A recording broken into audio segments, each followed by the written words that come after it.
Psalm chapter 19, beginning with verse 1. To the chief musician, a psalm of David. The heavens declare the glory of God, and the firmament shows his handiwork. Day unto day utters speech, and night unto night reveals knowledge.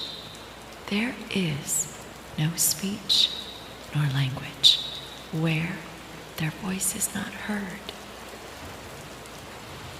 Their line has gone out through all the earth, and their words to the end of the world. In them he has set a tabernacle for the sun, which is like a bridegroom coming out of his chamber, and rejoices like a strong man to run its race.